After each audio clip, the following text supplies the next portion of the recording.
Everyone and नमस्ते। आप सभी का एक बार फिर से स्वागत है आपके अपने चैनल रूहानी किस्से में।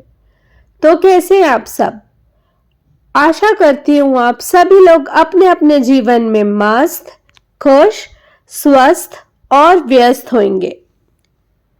मैं आप सभी लोगों से सॉरी कहना चाहती हूँ कि कल मैं कोई स्टोरी पोस्ट नहीं कर पाई क्योंकि एक इमरजेंसी आ गई थी और वो इमरजेंसी पे मैं बहुत ज़्यादा बिजी हो गई थी। अब वो कैसी इमरजेंसी थी वो मैं आप लोगों को अभी नहीं बता सकती हूँ, मगर आज मैं आप लोगों के लिए एक कहानी लेकर आ गई हूँ, एक सत्य घटना। और उम्मीद करती हूँ आप सभी को ये चीज़ें और ये कहानी पसंद आएगी। दोस्तों, हम जब कहीं एंटिक शॉप में जाते हैं या हमें कोई एंटिक्स दिखता है तो हम उस एंटिक को लेने की चाहत रखते हैं। हमें अच्छा लगता है कि हाँ यार, हमारे पास कलेक्शन में कुछ एक अलग अनोखी चीज़ होगी। तो आज मैं उसी एंटिक के बारे में बात करने वाली हूँ। दोस्तों, आज मैं आपको एक ऐसी कहानी सुनाने जा रही हूं जो सिर्फ एक कहानी नहीं बल्कि एक डरावना हकीकत है। ये बात है एक ऐसे लॉकेट की जो अपने अंदर एक बड़े ही गहरे राज छुपाए हुए है। क्या आप सभी सुनने के लिए तैयार हैं?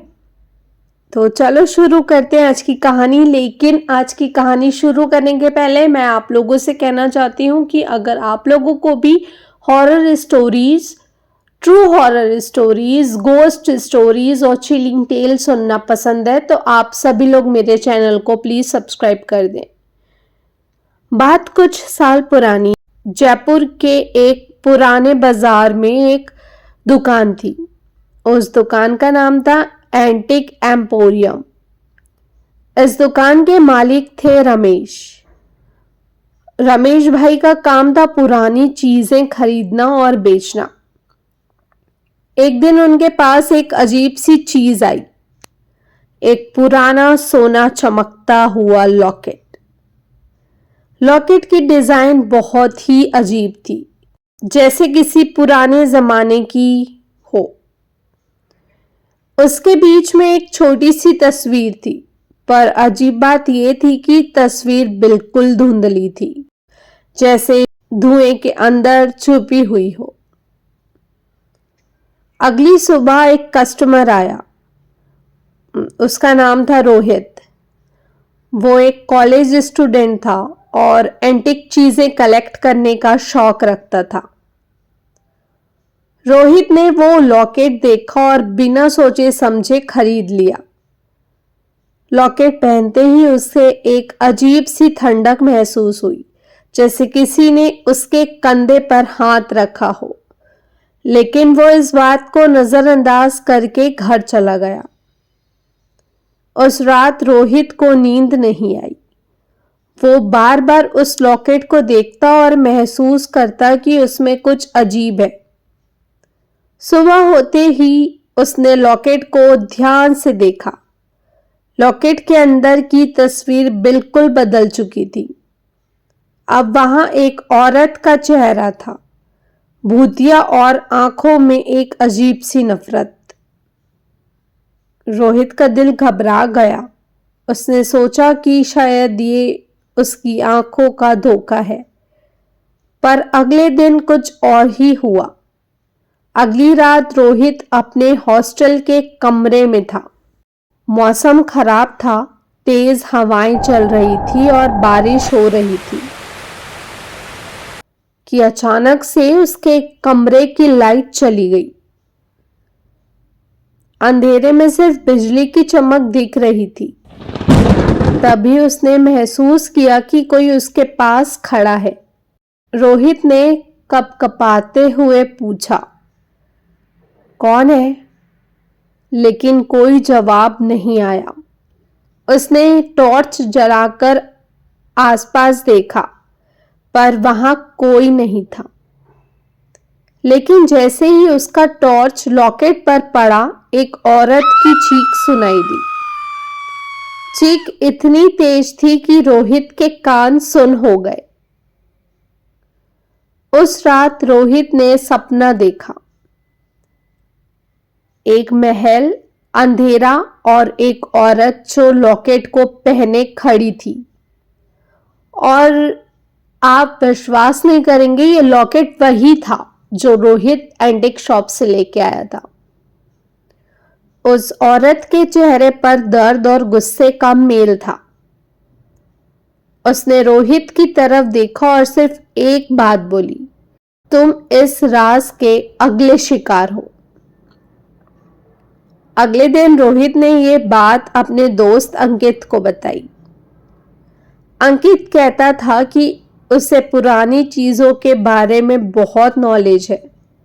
अंकित ने लॉकेट को देखा और बोला, ये लॉकेट किसी रानी का लगता है, शायद इसके पीछे कोई बड़ी कहानी है। दोनों ने मिलकर लाइब्रेरी जाकर रिसर्च की। वहां उन्होंने एक पुरानी किताब देखी। उन लोगों ने उस किताब को निकाला और उसे पढ़ना चालू किया।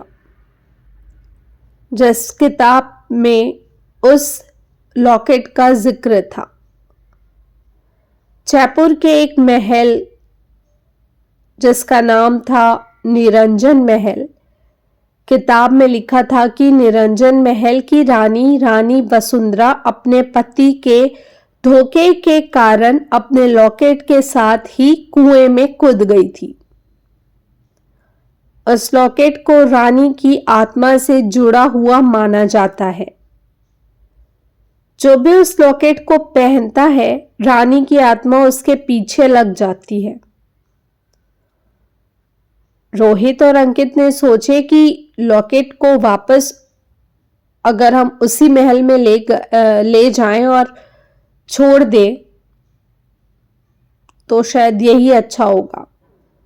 और दोनों वैसा ही करते हैं।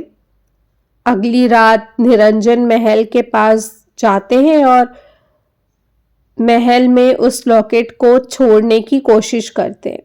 और जैसे ही रोहित लॉकेट को महल के अंदर रखना चाहता है, एक जोर की आवाज आती है। महल का दरवाजा खुद से बंद हो जाता है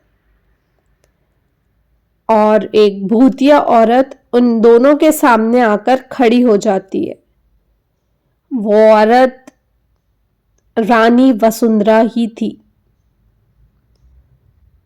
वो चीख कर कहती है, ये लॉकेट अब तुम्हारा है। इसे पहनते ही तुम्हारे साथ वही होगा जो मेरे साथ हुआ था। रोहित रानी से माफी मांगना चाहता है, पर रोहित की आवाज बंद हो जाती है। तभी लॉकेट के अंदर की तस्वीर बदलने लगती है। अब उस तस्वीर में रोहित का चेहरा दिखाई देता है। रोहित और अंकित उस रात वहां से भाग निकलते हैं, लेकिन कुछ दिन बाद रोहित हॉस्टल के अपने कमरे में मरा हुआ पाया जाता है। उसके गले में वही लॉकेट रहता है। बहुत अजीब चीजें हुई रोहित के साथ। दोस्तों, वो लॉकेट अब तक कहाँ है किसी को नहीं पता। कहते हैं जो भी उसे खरीदता है वही अगला शिकार बन जाता है। तो अगर आप कभी जयपुर के किसी बाजार में एक चमकता हुआ लॉकेट देखें तो सोच समझकर ही हाथ लगाना। मैं आप सभी लोगों से यही कहना चाहती हूँ। तो इतनी ही थी आज की कहानी और इस कहानी की सीख। तो मैं आप सभी लोगों से कल फिर से मिलती हूँ एक और किस्से के साथ, एक और कहानी के साथ।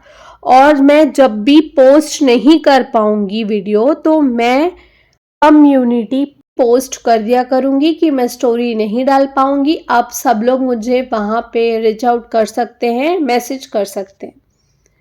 और अगर आप लोगों के पास भी कोई किस्से और कहानियां हैं जो आप लोग चाहते हैं मैं सभी के साथ शेयर करूं, तो आप सब लोग मुझसे इंस्टाग्राम के थ्रू कनेक्ट कर सकते हैं और मुझे वहां पे मैसेज कर सकते हैं। मेरे इंस्टाग्राम के पेज का लिंक मेरे यूट्यूब चैनल के डिस्क्रिप्शन में मेंशन है और मैंने कमेंट बॉक्स में भी पिन करके रखा है। तो चलिए आप सभी लोगों से कल फिर से मुलाकात होगी एक और किस्से के साथ। तब तक के लिए bye bye, take care and thank you for watching.